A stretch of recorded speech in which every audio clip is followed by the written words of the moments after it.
The winding gravel drive, shrouded by ancient, gnarled oaks, felt less like an entrance to a venerable New England estate and more like a road to a padded cell.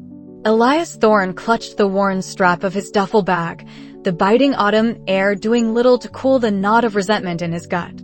He was here, at the supposed heart of the Veil Wardens, a secret order he still couldn't quite believe existed, let alone that he was now part of. The building itself was a sprawling Victorian monstrosity, all turrets and gables, a testament to a forgotten era. Yet, an invisible hum vibrated in the air around it, a subtle pressure on his eardrums that was just unsettling enough to acknowledge. Wards, Professor Finch had called them, arcane barriers cloaking the academy from mundane eyes, like a cheap illusion act. Elias, however, wasn't easily impressed. He'd seen plenty of cheap tricks in his life, and none of them had ever brought his sister back.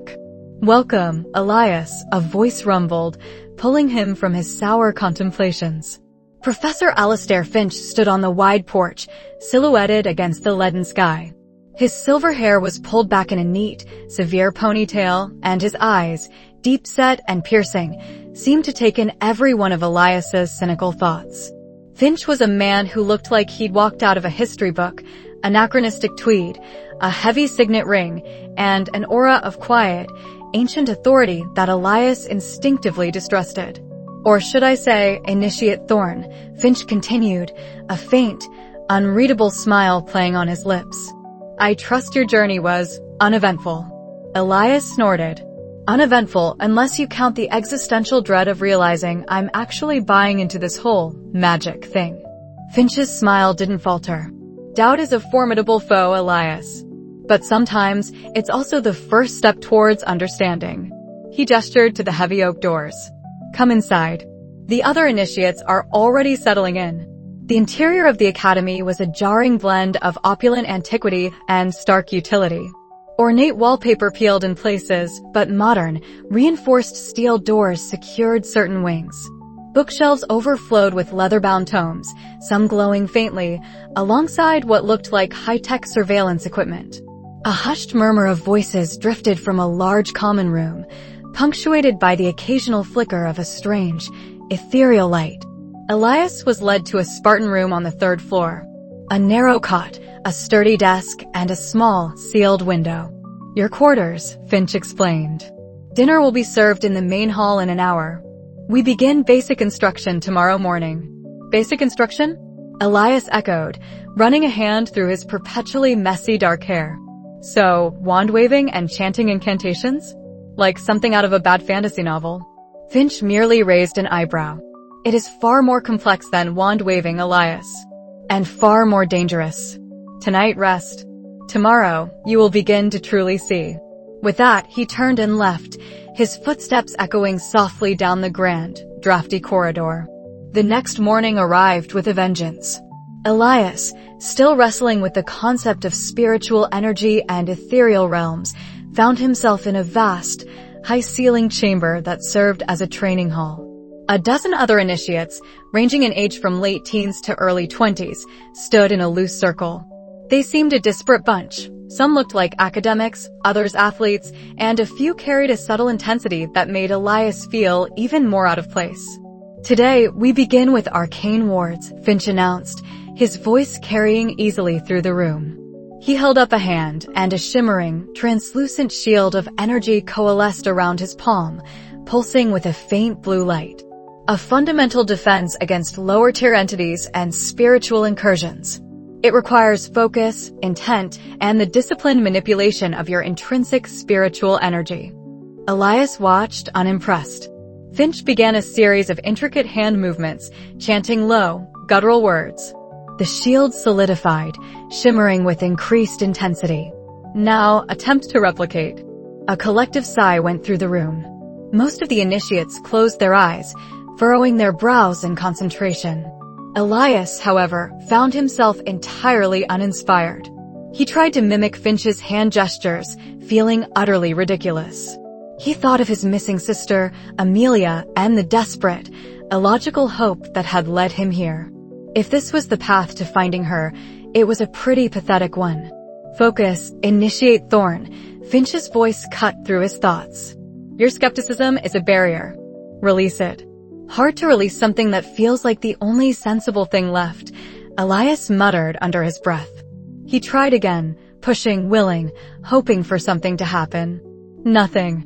No shimmer, no hum, just the dull ache in his arm from holding it aloft. Beside him, a young woman with sharp, intelligent eyes and a cascade of dark hair sighed dramatically. It's not about brute force, Thorne. It's about resonance. Think of it like tuning a radio. This was Anya Sharma, a fellow initiate Elias had briefly met at dinner. She had an irritating habit of being right and a maddening ease with which she seemed to grasp these impossible concepts. As she spoke, a faint, almost imperceptible tremor of light emanated from her outstretched hand, like heat haze off asphalt. Show off, Elias grumbled. Anya simply arched an eyebrow. Some of us actually paid attention to Professor Finch's lecture yesterday on the subtle art of spiritual manifestation. Elias hadn't. He'd been too busy trying to decipher whether the Academy's ancient plumbing would last another week. Hours crawled by. Most of the other initiates managed at least a week, flickering ward. Anya's, though small, was remarkably stable. Elias, meanwhile, produced nothing but sweat and frustration. He was a stone among sparks, a broken circuit in a live wire. Perhaps, Finch said, observing Elias with an unblinking gaze, you are trying too hard to see the magic, Elias. Sometimes it is simply about feeling it. A resonance, as Initiate Sharma so eloquently put it. Elias threw his hands up. Feel what? The cold dread of wasting my time? The constant hum of an overactive imagination. Finch's lips tightened. You speak of imagination as if it were a weakness. In this world, Elias, it is often the first bridge to power. The afternoon passed in a haze of failure and growing cynicism. Elias retreated to his room, the faint, disembodied whispers he'd been dismissing as the building's settling now sounding more insistent. He lay on his cot, staring at the ceiling, wondering if he'd truly lost his mind. He'd come here desperate, clutching at the slimmest thread of hope that the supernatural held the key to Amelia's disappearance. Now, he just felt like a fool. The Academy was usually a sanctuary, a place where the chaos of the Veil rarely intruded directly. But that night, as a thick fog rolled in from the nearby woods, obscuring the ancient trees and pressing against the wards, an ominous chill seeped into the very stones of the building. Elias was jolted awake by a piercing shriek that seemed to echo from the deepest bowels of the Academy. It wasn't human, not entirely. It was a sound of pure agony, laced with something ancient and malevolent. His heart hammered against his ribs. He scrambled out of bed, adrenaline flooding his system. He didn't believe in ghosts, but that sound was real. And it was terrifying. Another shriek tore through the silence, closer this time, accompanied by the splintering crash of wood. The lights in his room flickered violently, then died, plunging him into absolute darkness. Outside his window, a formless shadow seemed to writhe against the impenetrable fog, pressing inwards. He heard shouts, frantic footsteps in the hall. Grabbing his heavy flashlight from his duffel, Elias fumbled with the door. He swung it open, revealing a scene of utter pandemonium. Down the corridor, where the main staircase descended, a swirling vortex of shadow and unholy light pulsed violently. Furniture was being thrown against walls with invisible force, paintings ripped from their moorings. Figures moved within the chaos, wardens, some older, some initiates, their faces grim, chanting in unison, their hands glowing with rudimentary wards. But the force they were fighting was overwhelming. A freezing wind tore through the hall, carrying with it the scent of decay and ozone. Then, from the heart of the shadow, it began to coalesce. Not a physical being, not entirely, but a swirling mass of distorted faces, eyes burning with crimson light, mouths open in a silent, cosmic scream. It was ethereal yet solid enough to warp the very air around it, radiating a palpable aura of despair and ancient hatred. It was feeding on the fear, growing stronger. Elias froze, his skepticism finally shattered. This wasn't some parlor trick, some psychological manipulation. This was real. And it was raw, primal terror. Expelli-Spiritus.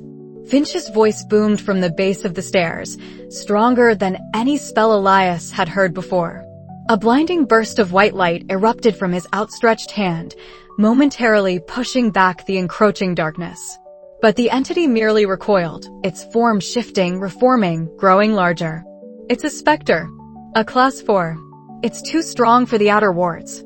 Anya shouted, her voice tight with fear but still clear, as she helped an older warden reinforce a rapidly crumbling barrier. Her own ward glowed a surprisingly potent blue, holding back tendrils of shadow attempting to lash out.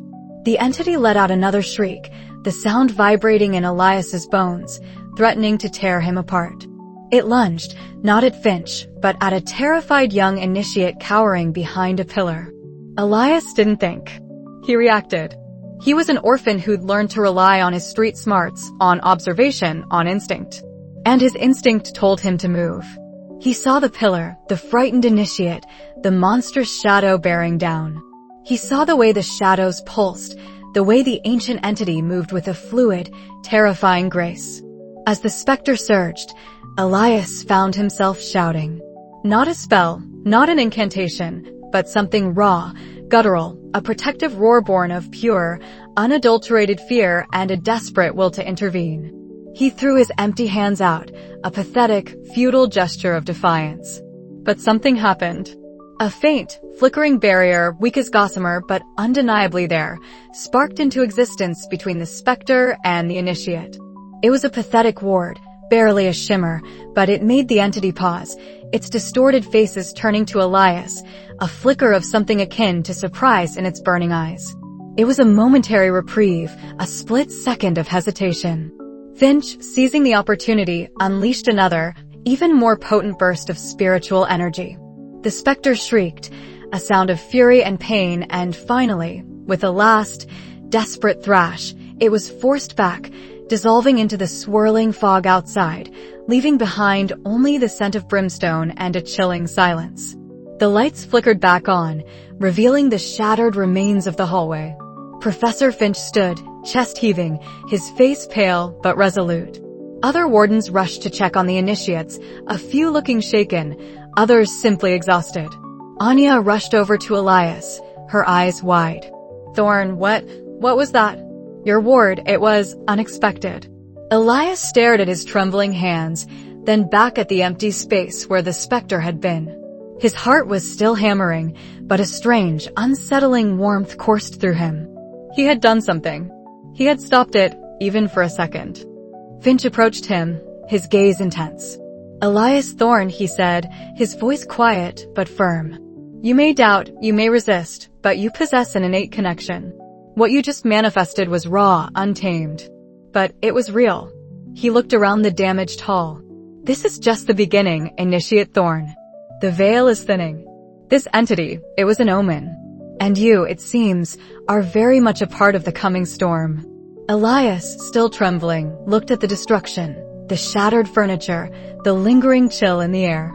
The world he thought he knew, the cynical, logical world, had just been irrevocably torn apart. The supernatural was terrifyingly real, and he was no longer an observer. He was neck deep in it, and a chilling thought solidified in his mind. If this was real, then Amelia's disappearance might be too. And if he was to find her, he had to stop fighting what he was, and start fighting what was coming. The lingering scent of ozone and the chill of spectral residue still clung to Elias like a shroud, 2 days after his humiliating demonstration in the Academy's Grand Hall. He'd barely slept, his mind replaying the shuddering apparition, the whispers that seemed to claw at the edges of his sanity. He was a warden now, supposedly, but all he felt was a fraud, a skeptic drowning in a sea of impossible truths. Ready for another dose of reality, Thorne? Anya Sharma's voice cut through his brooding, sharp but not unkind. She stood by the ancient, carved oak door of Professor Finch's study, a stack of worn leather-bound tomes clutched against her side. Her usually bright eyes held a hint of weariness, but her posture remained alert, radiating confidence. Elias grunted, adjusting the strap of his backpack, which now contained an anachronistic mix of his old skepticism-fueled detective kit, a compact flashlight, a digital voice recorder, a multi-tool, alongside the Academy-issued SpiritNet, a mesh of ward-imbued threads for containment, and a small vial of consecrated water. As ready as I'll ever be to chase imaginary friends in abandoned buildings. Anya merely arched a brow. This isn't imaginary, and it's hardly abandoned. The Northwood Historical Society Library.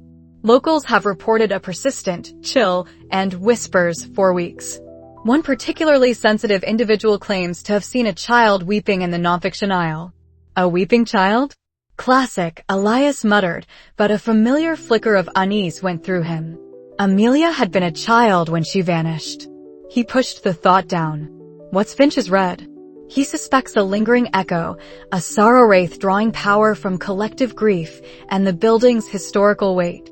Potentially escalating, Anya explained as they navigated the labyrinthine corridors. And he wants us to investigate. Specifically, he wants you to apply your Muggle deduction to the spectral plane. Elias scoffed. Great.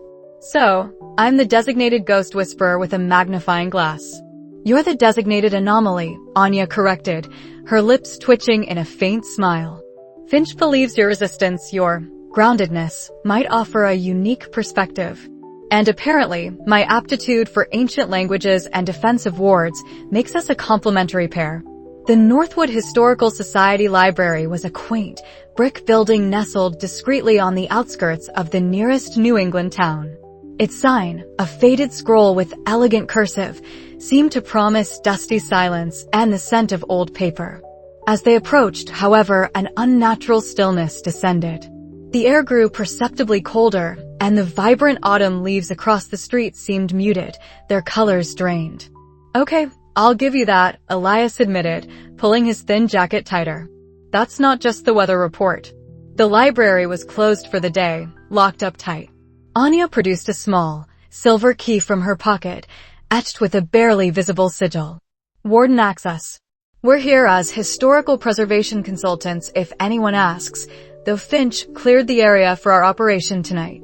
Inside, the silence was absolute, heavier than any library Elias had ever experienced. It pressed in, stifling, amplifying the scuff of their shoes on the polished wooden floorboards. Rows of towering bookshelves, laden with centuries of forgotten stories, stretched into the dimness. Dust motes danced in the anemic beams of their flashlights, and a faint, sweet smell, like dried flowers and decay, permeated the air. Standard procedure, Anya whispered, drawing a small, crystal-encrusted compass from her satchel. Its needle spun wildly, then settled, pointing vaguely towards the rear of the library. Energy signature is concentrated in the genealogy section. Not a shock, intense personal histories, often with sadness. Elias nodded, his skepticism battling his raw nerves. He still looked for drafts, faulty wiring, anything mundane. He started methodically scanning the shelves, running his flashlight beam over spines. Anything specific? A focal point. Not yet, Anya replied, her voice hushed. But the ambient dread is definitely rising. A sudden, sharp drop in temperature made Elias shiver. He saw his breath clouding in the air. Then, from between two shelves, a faint shhhk sound, like a book being gently pulled from its place. Elias spun, flashlight beam slicing through the darkness. Nothing. Did you hear that? He asked. Anya's eyes were wide. And feel that. Cold spot moving fast. She held up a small, silver amulet. It pulsed faintly, a soft indigo light. The wraith is active. Okay, if it's a child, it's not going to attack us directly, right? Elias tried to rationalize. It's a sorrow wraith. That means it's probably just sad. Don't underestimate any entity, Elias, Anya warned.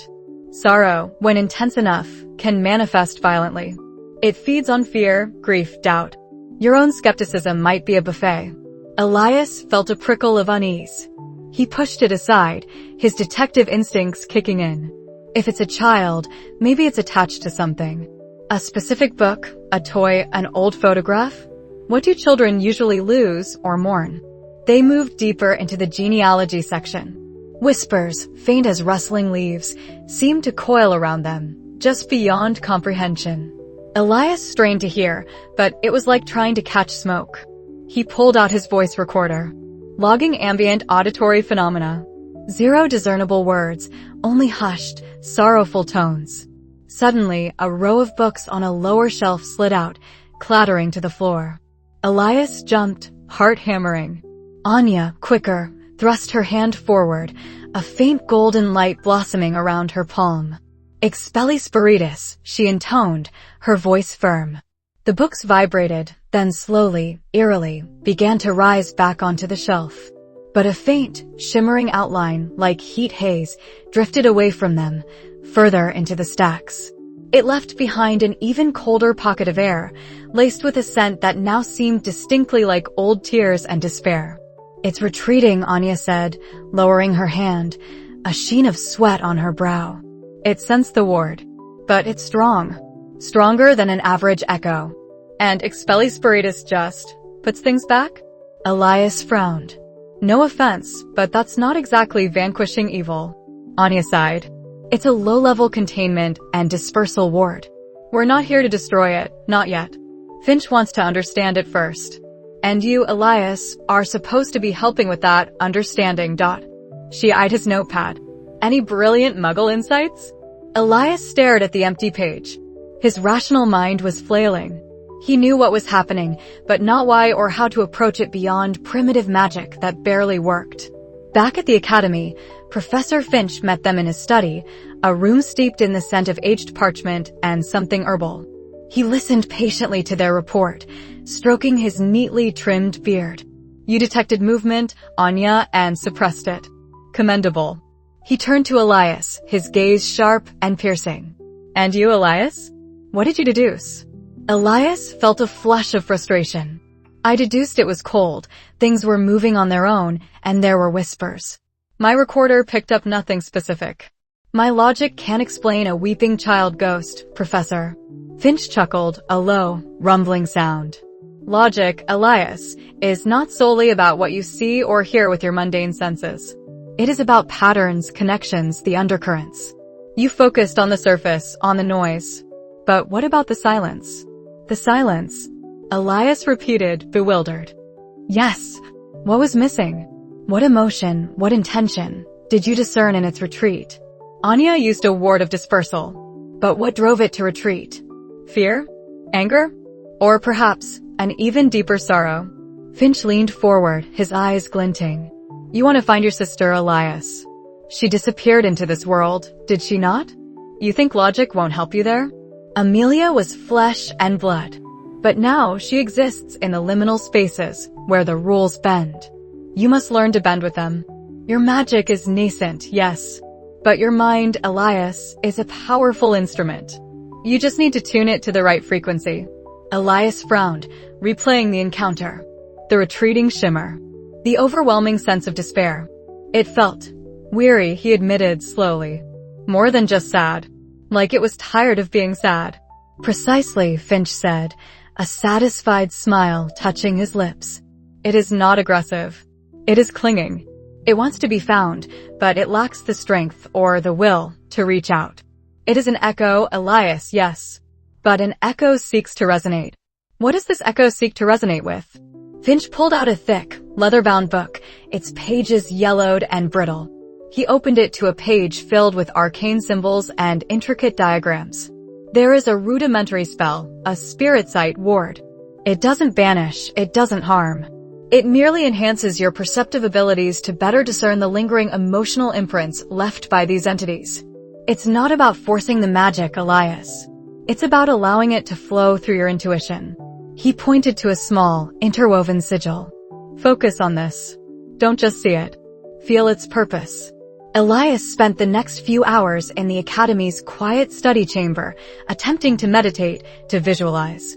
He felt ridiculous, but Finch's words about Amelia gnawed at him. If he wanted to find her, he had to try. He closed his eyes, remembering the despair, the cold, the faint whispers. He imagined his mind as a finely tuned instrument, searching for a specific frequency amidst the static. He returned to the Northwood Historical Society library alone the next evening, the silence even more profound. He walked through the stacks, a strange, nervous energy thrumming beneath his skin. He found the spot where the books had fallen. "Okay," he whispered to the empty air. "If you're weary, if you're sad, what are you attached to? What's keeping you here?" He held out his hand, remembering Finch's sigil, focusing on the feeling of the spell, not just the words.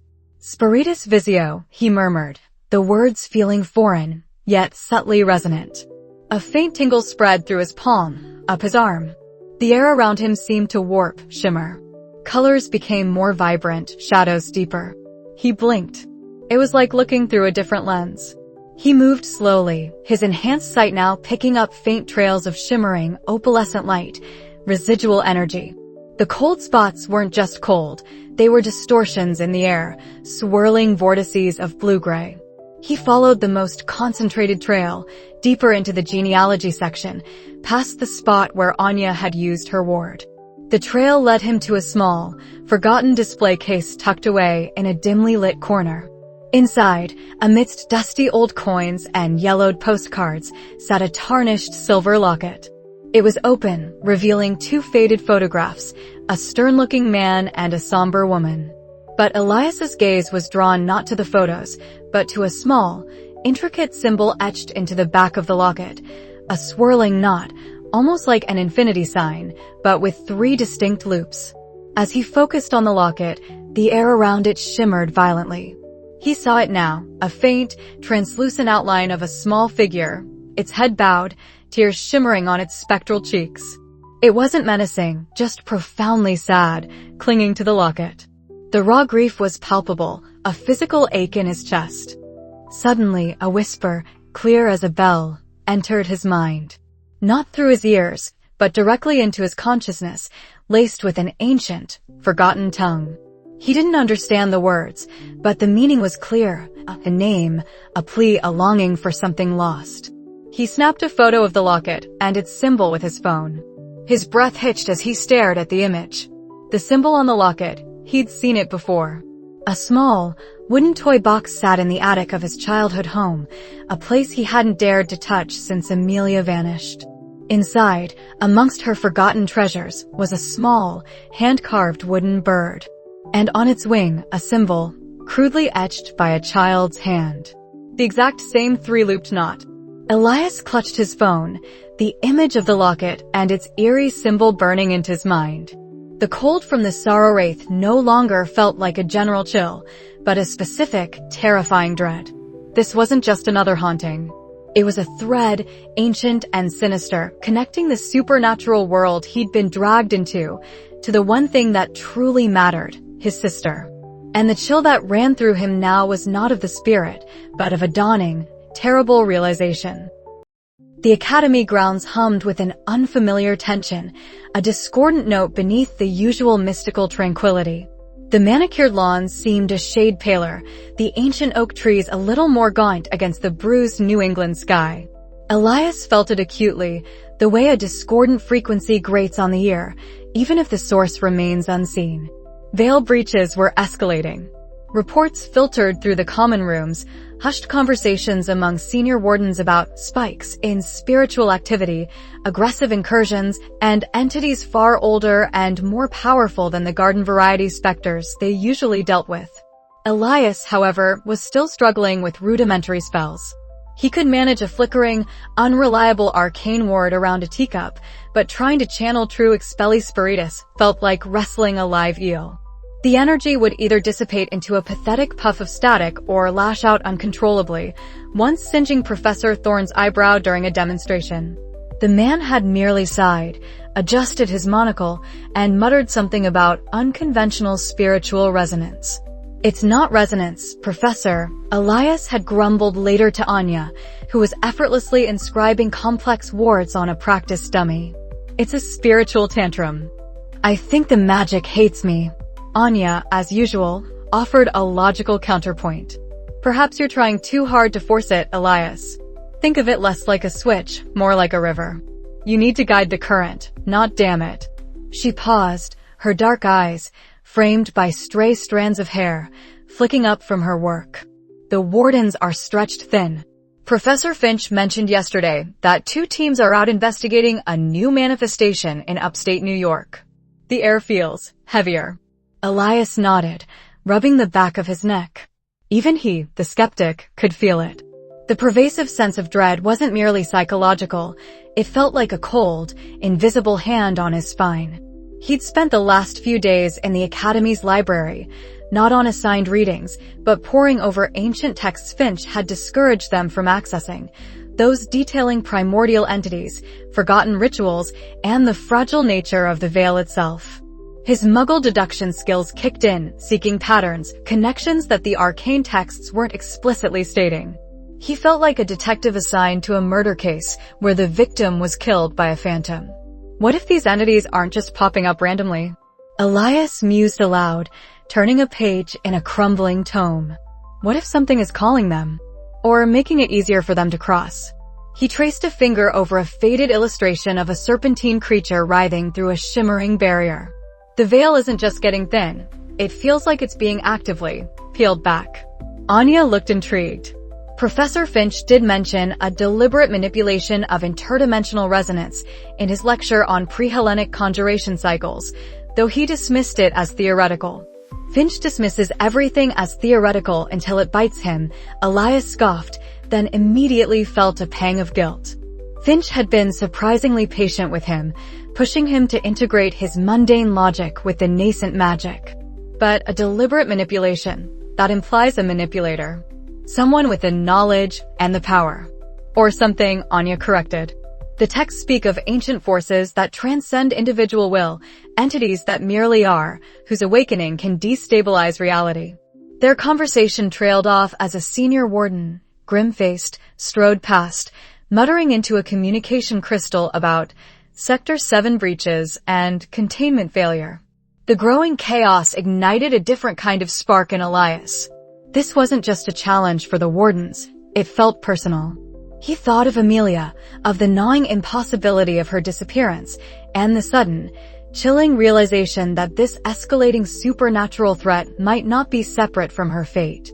Later that evening, the Academy's grand halls felt emptier than usual. Most of the advanced students and wardens were out on assignments, leaving the initiates to their studies and the eerie quiet. Elias found himself back in his Spartan room, the cold stone walls offering little comfort. He paced, his mind a whirlwind of arcane theories and mundane deductions. He needed a distraction, something familiar. His gaze fell on a dusty, plain wooden box tucked beneath his bed. It was one of the few items he'd brought with him from their old foster home, a collection of Amelia's childhood treasures that he'd salvaged and kept, a desperate anchor to her memory. He pulled it out, the wood warm beneath his fingers, and lifted the lid. Inside, nestled among faded drawings, a chipped tea set, and a handful of smooth river stones, was a small, intricately carved wooden bird. It was no bigger than his thumb, made of a dark, polished wood with tiny, delicate wings and an elegant, sweeping tail. Amelia had called it her Sky Whisperer. She'd claimed it could carry secrets to the clouds. Elias remembered finding her hunched over it for hours, pressing it to her ear, murmuring imaginary conversations. He dismissed it as childish whimsy. Now, as his fingers brushed against its smooth surface, a faint, almost imperceptible warmth emanated from the wood. A tremor ran through Elias. His nascent magical sensitivity, which had been so erratic, now prickled, reacting to the bird. He turned it over, examining the underside, a spot Amelia had always kept hidden, pressing it against her palm. There, etched into the dark grain, was a symbol. It wasn't obvious, more like a natural imperfection in the wood at first glance. 3 concentric circles, each broken by a zigzag line, forming a jagged, almost claw-like pattern within the innermost circle. It was ancient, unsettling, and strangely familiar. He felt a chill, not of fear, but of sudden, horrifying recognition. He'd seen that symbol before. Not in a textbook, not in a diagram, but in one of the forbidden grimoires he'd been secretly perusing, buried deep in the library's restricted section. It was a sigil for a primordial entity, a symbol of a forgotten cult that sought to unravel the fabric of reality. Heart-pounding, Elias snatched up the bird and bolted from his room, heading straight for Anya's study chamber. He found her hunched over a stack of ancient scrolls, translating a faded script. "Anya," he burst out, making her jump. "Look at this." He thrust the wooden bird into her hand. She frowned, surprised by his urgency, and took the tiny carving. Her nimble fingers traced the familiar contours, and then, with a sharp intake of breath, she flipped it over. Her eyes widened, focusing on the hidden sigil. This is a shatter mark," she whispered, her voice barely audible. "An ancient cult symbol. Pre-dynastic Egypt, perhaps even older. It's associated with the Void Eaters. The ancient one that Finch warned us about." She looked up, her face pale. "It signifies the tearing of the veil, the dissolution of boundaries between worlds." Elias felt a cold dread settle deep in his stomach. Amelia had this. She kept it hidden. Always. He recalled her hushed whispers, her intense focus on the little bird. It wasn't childish play. It was a connection. A conduit. But how? Anya murmured, examining the symbol closer. "This isn't just a carving. There's residual energy here. Faint, but definitely present. Like a spiritual anchor." "She disappeared years ago," Elias said, his voice raw. "Long before I even knew magic was real. Was she involved? Was she a part of this?" His mind raced, connecting the dots of his sister's inexplicable vanishing to the growing cosmic horror. The entity. The manipulation. Amelia. It clicked into place with a horrifying certainty. His sister wasn't just missing. She was entangled in this global supernatural crisis, perhaps even a victim or a key to it. Just then, Professor Finch appeared in the doorway, a shadow against the dim hall light. He hadn't knocked. He rarely did. His gaze, piercing and knowing, settled first on the wooden bird in Anya's hand, then on Elias's distraught face. "So, the whispers finally found their way back to you, did they, Mr. Thorne?" Finch's voice was soft, yet it resonated with an ancient understanding. "Some threads, once spun, are difficult to sever. Your sister always possessed a peculiar affinity for the unseen, a sensitivity that sometimes drew unwanted attention. You carry that same resonance, Elias. It is both your curse and your greatest strength." Finch stepped into the room, his eyes glimmering with a profound sadness. "The entities are growing bolder. The veil weakens not just from their pressure, but from a deliberate, focused effort to unravel it. The shatter marks, as Ms. Sharma correctly identified, are sigils of release, of dissolution. They are being amplified, spread. Someone is facilitating this, Elias. Someone who understands the very fabric of reality and wishes to remake it." He paused, his gaze hardening. "And your sister's little bird, it might just be a piece of that puzzle. A very personal piece." Elias stared at the small wooden bird, then at Professor Finch, then at Anya's alarmed face. His skepticism, once his impenetrable shield, had shattered. The cold, logical part of his mind, the part that once sought mundane answers, now saw an intricate web of magic and malice, a sinister plot reaching far back into his own life. Amelia wasn't just gone. She was a focal point in a looming catastrophe. His quest wasn't just personal vengeance or a search for closure. It was now undeniably linked to the fate of both worlds. He had to understand. He had to act. And the chilling realization hit him. If Amelia was linked to the Ancient One, and if someone was harnessing its power, then Amelia might be closer than he ever dared to imagine. But not in a way he would ever want her to be. The air grew heavy with a premonition of dread as Elias and Anya tracked Silas Croft.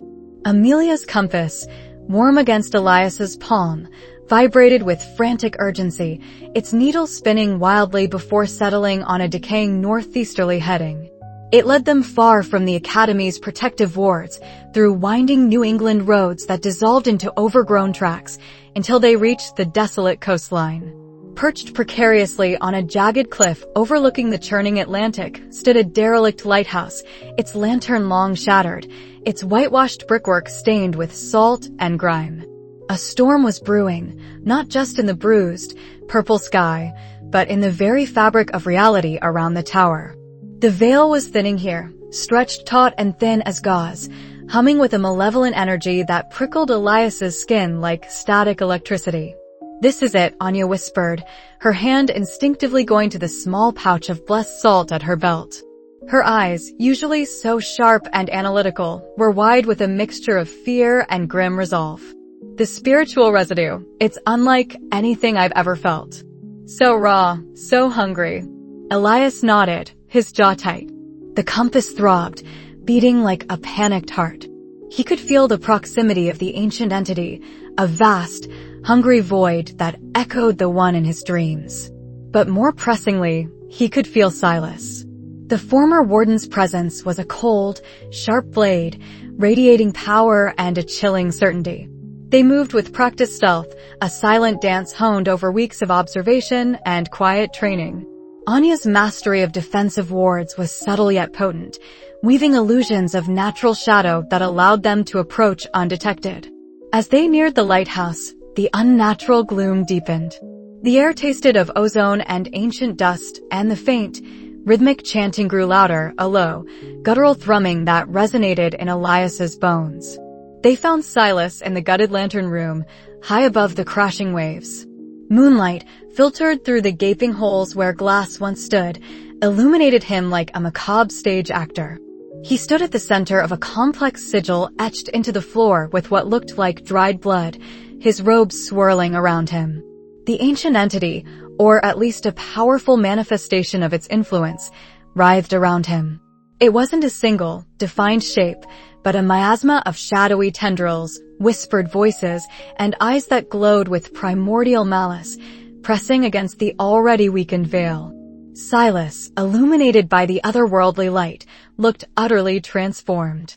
His face, once etched with the weariness of a seasoned warden, was now taut and almost serene, his eyes burning with an incandescent, terrifying zeal. A gauntlet of dark, polished metal encased his left arm, pulsing with an inner light that seemed to draw strength from the surrounding entity. "Silas," Elias called out, his voice raw, cutting through the chanting. Silas stopped, his head slowly turning. A cruel smile stretched his lips, revealing teeth that seemed a shade too sharp. "Ah, Elias. And Anya. You truly are the curious kind. Or perhaps merely foolish." His voice, though calm, held an unsettling resonance, as if several voices spoke through him at once. "I almost hoped you wouldn't find me. It would have spared me this inconvenience." "Stop this, Silas," Anya urged, stepping forward slightly, a shimmering, almost invisible barrier forming around them. "You're tearing the veil. You'll unleash chaos, not salvation." Silas laughed, a sound devoid of humor. "Salvation? Evolution, my dear Anya. This world is stagnant, trapped in a cycle of fear and ignorance. The veil is a cage, and I am merely opening the door to a higher truth. The truth of pure, unadulterated spiritual power." He gestured with the glowing gauntlet towards the swirling entity. "This power, this anathema, as the ancients ignorantly called it, is the key. It will strip away the mundane, leaving only essence. Those who survive will be reborn, elevated beyond the petty concerns of your wardens." Elias felt a cold dread intertwine with a rising surge of anger. He looked at the encroaching shadows, the whispering horrors pressing against the thin reality. He imagined Amelia, lost in that very same void. "You think you can control it? You're being used, Silas. This anathema will devour everything, starting with you." "A quaint notion, orphan," Silas sneered, his eyes flicking to Elias's hand, where the compass throbbed. "You carry a piece of it, don't you? A fragment of the power that binds your sister to my grand design. It recognizes its own." His gaze sharpened. "Yes, the girl. Your sister. She was a remarkable conduit. Her spirit, so pure, so yearning, allowed me to forge a connection with the anathema that would have taken decades otherwise. She is not lost, Elias. She is merely being prepared for the apotheosis." Elias felt a primal scream tear at his throat. He had found her, only to discover she was a living sacrifice, a tool for this mad man. The cynicism that had defined him crumbled, replaced by a pure, burning rage. "You monster!" He lashed out, not with a precise spell, but with an intuitive burst of raw spiritual energy, a furious blue flame that arced from his palm. It was crude, unrefined, but fueled by desperation. The flame struck the edge of Silas's ritual circle, making the shadowy tendrils recoil with a hiss. Silas merely scoffed. "Amateur. You still fight like a muggle, Elias, flailing without true power." He raised his gauntlet arm, and a bolt of pure shadow, condensed and searing, shot forth. Anya reacted instantly. "Arcane Aegis," she cried, throwing up a shimmering hexagonal shield just as the shadow bolt impacted. The shield rippled violently, Anya gritting her teeth with effort, but it held. "He's too strong, Elias. His wards are integrated with the anathema's power." Elias knew it.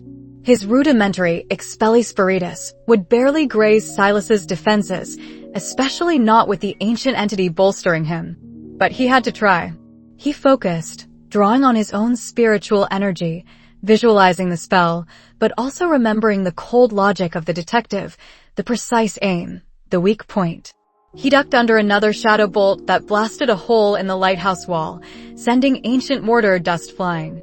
Silas was relentless, probing Anya's defenses. Elias saw it then, the subtle flicker in the sigil beneath Silas, where one line of blood seemed less vibrant, less connected. A psychological vulnerability, a chink in the arcane armor. "Aim for the glyph, Anya. The one at his 10 o'clock. Elias shouted, pointing.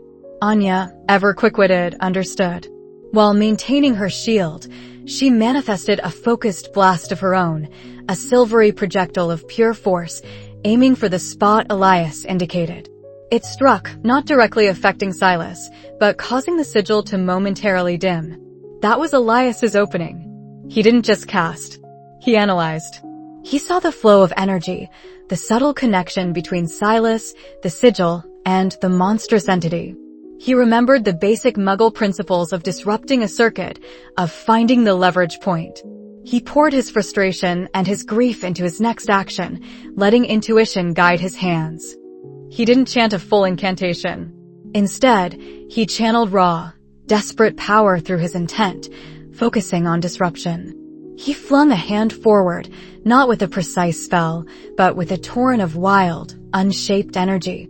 Simultaneously, he thought of the mundane concept of a shockwave, a physical disruption. The blast hit the already weakened sigil with the force of a battering ram, ripping a larger tear in the pattern. The ancient entity recoiled with a shriek of unseen voices, its shadowy tendrils whipping wildly. Silas gasped, his serene expression replaced by a snarl of pain and fury. The glowing gauntlet on his arm flickered erratically. "Clever boy," Silas hissed, clearly surprised by Elias's unconventional attack. But ultimately futile. Even as Silas recovered, he began to radiate a new wave of power, the torn sigil mending itself with sickening speed as the anathema surged to his aid. Elias felt his own spiritual reserves plummeting, the initial burst of anger fading, leaving him exposed and vulnerable. Anya's shield was flickering, strained to its limit. They had bought mere seconds. "We need to go, Elias," Anya yelled, her voice strained. "We can't fight this head-on." Silas, eyes blazing, raised his gauntlet for a devastating counterattack. A vortex of shadow began to coalesce, crackling with dark energy. This would be the killing blow. "No!" Elias roared, grabbing Anya's arm. He didn't have a sophisticated escape spell. He just knew they had to be gone. He closed his eyes, picturing the familiar wards of the academy, the safety, the distance. He poured every last ounce of his spiritual energy, all his will, into the intent of displacement, of getting away. A blinding flash erupted, accompanied by a deafening crack that echoed like thunder. The lighthouse shuddered, and the vortex of shadow Silas had conjured exploded harmlessly against empty air. Elias and Anya tumbled unceremoniously onto the academy's infirmary floor, gasping for breath, their bodies aching, their spiritual energies completely drained. The air in the infirmary, usually so sterile, now reeked faintly of salt, ozone, and ancient fear. Professor Finch, who must have sensed their sudden, uncontrolled arrival, was already there, his usually impassive face etched with concern. "What in the Veil happened?" Finch demanded, rushing forward to help them up. Elias pushed himself onto shaky legs, his head swimming. He looked at Anya, whose face was pale but determined. He looked at his trembling hands, the raw power that had burst from him, uncontrolled yet effective. Silas had been right. He fought like a Muggle, albeit one with a burgeoning, chaotic power. He had nearly died. But for the first time, Elias didn't feel cynicism. He felt clarity. The confrontation had been a brutal, undeniable lesson. Silas was powerful, maddened, and dangerous. And Amelia. Amelia was still out there, a pawn in a game Elias barely understood. "He has her, Professor," Elias rasped, his voice hoarse, the anger simmering beneath his exhaustion. "Amelia, she's a part of his ritual. He's using her to tear the veil."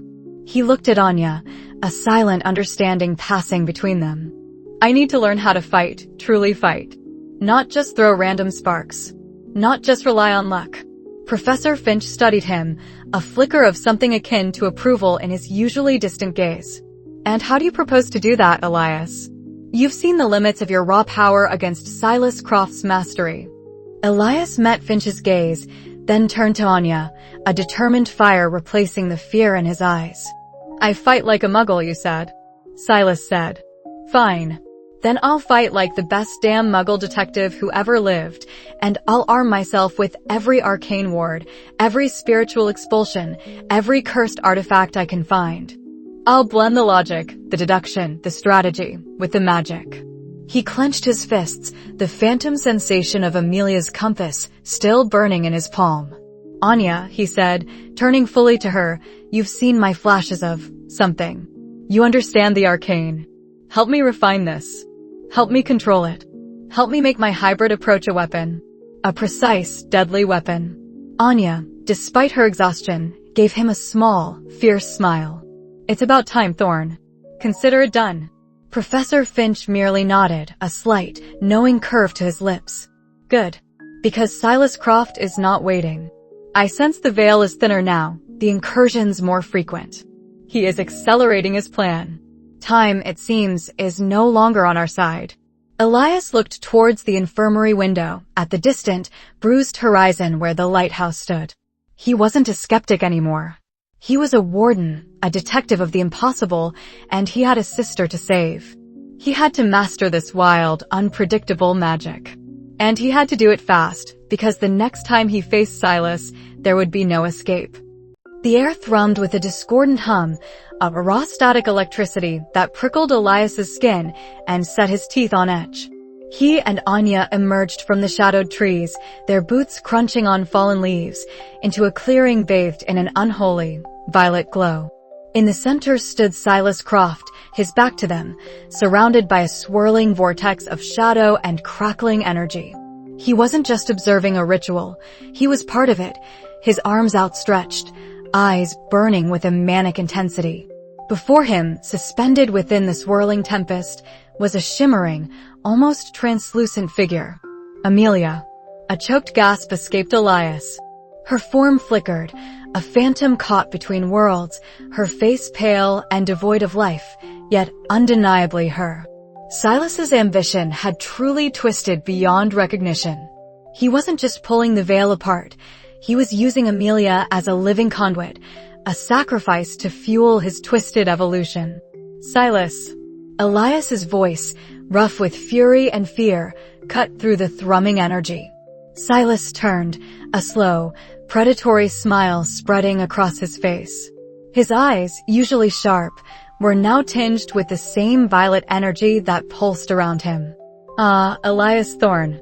And your clever little shadow, Anya. Just in time for the grand unveiling." He gestured broadly at the swirling maelstrom. "Behold, the birth of a new age. No more hiding behind flimsy veils, no more cowering from what lies beyond. We will become more." Anya gripped Elias's arm, her voice low and urgent. "He's channeling the ancient entity Elias. Don't let him bait you. His power is immense right now." Silas laughed, a sound devoid of warmth. "Bait? This isn't a trap, child. This is destiny. Your sister, Elias, was merely a key. A connection to the emotional currents that thin the veil. Her grief, her longing for what she lost, it resonates with the very fabric of existence. a potent anchor for my ascension. He fixed his gaze on Elias, a mocking pity in his eyes. You always searched for answers, Elias. Now you have them. Your sister was never taken. She was called. And now she will help me open the gate. A cold dread settled in Elias's stomach, but it was quickly overshadowed by a surge of pure, unadulterated rage. He looked at Amelia, her ethereal form shuddering in the unnatural wind. This wasn't about answers anymore. It was about saving her and stopping Silas's madness before the world tore itself apart. You're a monster, Silas, Elias spat, stepping forward. And you're deluded if you think you can control this power. Control? Silas sneered, his hands glowing brighter. I am the control. I've studied the old texts. I've understood the true nature of the veil. It's not a barrier, Elias. It's a membrane. A skin. And I am merely puncturing it, allowing the flow of raw, untapped potential to flood our world. Suddenly, tendrils of shadow lashed out from Silas, thicker than any Elias had seen. They moved with terrifying speed, aiming directly for him and Anya. Arcane ward. Anya yelled, throwing up a shimmering, golden barrier that absorbed the brunt of the attack, but visibly strained under the force. Elias knew he couldn't rely on brute force. Silas was too powerful, too consumed. He had to think like himself, the cynical investigator, the orphan who dissected every impossible clue. He focused on Silas, not just the glowing wizard, but the man underneath, the former warden consumed by grief and a hunger for control. Fear. Doubt. They feed the entities. Professor Finch's words echoed in his mind. But what feeds Silas? His arrogance. His certainty. Elias saw it then. The violet energy around Silas wasn't perfectly stable. It pulsed, a chaotic storm attempting to hold a coherent shape. The ancient entity was powerful, but Silas's ego was trying to master it, not merge. There was a subtle tension, a desperate grip from Silas that suggested a crack in his control. You're not in control, Silas. Elias shouted, pushing past Anya's ward. He felt the entity's cold tendrils brush his skin, sapping his energy, but he pushed through it, a desperate, reckless gamble. You're just a puppet. This thing is using you. You think you're evolving, but you're just becoming its next meal. Silas's eyes widened for a fraction of a second, a flicker of doubt, before anger reignited them. Blasphemy. I am its master. Are you? Elias pressed, focusing every ounce of his will, channeling his raw emotion into a weapon. He didn't have the elegant spells of a seasoned warden, but he had something else, a relentless, psychological assault. Look at yourself, Silas. You're not ascending, you're dissolving. Your humanity, your sanity, it's all draining away, feeding that thing piece by piece. You're losing yourself. As Elias spoke, he felt a strange connection, not to Silas's mind, but to the doubt he was sowing. He aimed his own rudimentary magic, not directly at Silas, but at the subtle instability in the energy around him. He gathered his courage, visualizing his skepticism as a disruptive force, a wrench thrown into Silas's perfect, arrogant machine. Expelli-Spiritus. Elias roared, a guttural sound that carried more conviction than any incantation. But instead of a focused blast, he let his intent shape the spell. He visualized it as a wave of psychic feedback, a projection of Silas's own self-doubt, amplified and weaponized, tearing at the bond between the warden and the ancient entity. The violet energy around Silas flickered violently. Silas screamed, a sound of agony and rage, as if his very soul was being ripped. The shimmering form of Amelia wavered more intensely. The ancient entity, no longer perfectly tethered, lashed out wildly, its tendrils striking Silas himself, burning through his robes. He's losing his grip. Anya cried, seeing Elias's unorthodox strategy taking effect. Keep going, Elias. Disrupt his focus. Elias felt a searing pain as the entity fought back, a surge of cold dread washing over him, threatening to paralyze him. But he pushed through it, remembering Amelia's face, remembering his promise. He was no longer a skeptic. He was a warden, using every tool at his disposal. He saw Silas's twisted grief, his desperate need for control, and he struck at that emotional core. "You sacrificed Amelia for this?" Elias bellowed, his voice cracking with emotion, but steel-hard with resolve. "You think she would have wanted this madness? You think she'd be proud of you for becoming a monster? She deserved peace, Silas, not to be a pawn in your twisted game." The psychological blow, combined with the unstable Expelli-Spiritus, shattered Silas's connection. The vortex around him convulsed, then imploded, sending a shockwave that knocked Elias and Anya off their feet. Silas was thrown backward, landing hard, his body smoking, his eyes wide with terror and something akin to recognition. The ancient entity, momentarily untethered and enraged, manifested fully for a split second, a colossal, shadowy form with eyes of pure malice, before the veil, shuddering, began to pull it back. "Amelia!" Elias scrambled to his feet, ignoring the searing pain, and rushed towards the shimmering figure. She was fading rapidly, drawn towards the receding chaos of the veil. Anya was right beside him. "We need to pull her back." "No." Elias reached out, his hand passing through her ethereal form. He could feel her essence, cold and fragile, but still there.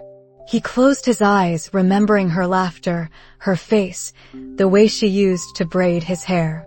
He focused his burgeoning magic, not with a spell he'd memorized, but with an intense, raw yearning, a pure connection of familial love and will.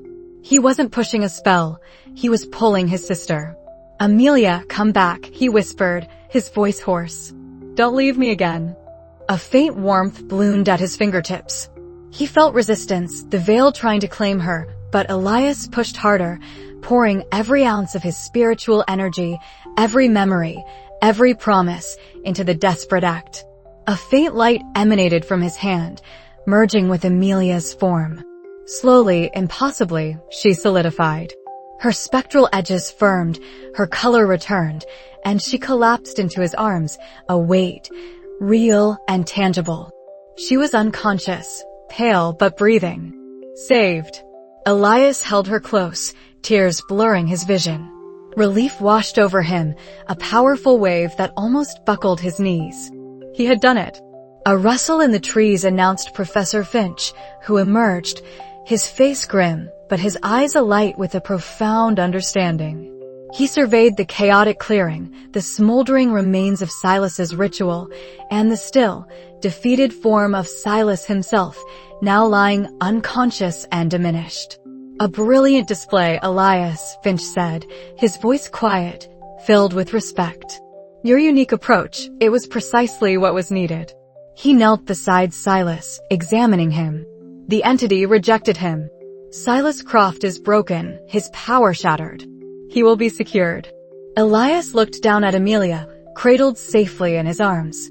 The veil was still humming, but it was a low, steady thrum now, settling back into its accustomed place. The crisis was averted. He looked up at Finch, then at Anya, her face alight with admiration and relief. The cynicism that had clung to him for so long finally lifted. The impossibility of magic, the absurdity of specters and curses, it all made a terrible, undeniable sense now. This world, his world, was vast and dangerous, and he had a role in protecting it. He had found his sister, not by debunking the supernatural, but by embracing it, by blending his unique insights with the power he now wielded. He was a warden. Not just an initiate, but a true warden. He had faced the impossible, confronted the shadows of his past, and emerged stronger. His path was clear. As Professor Finch made arrangements for Silas's transport and Anya carefully checked Amelia for lingering spiritual contamination, Elias looked up at the sky, where the first hint of dawn was breaking through the chaos. The veil was secure for now. But the ancient entity had been roused, its malice revealed.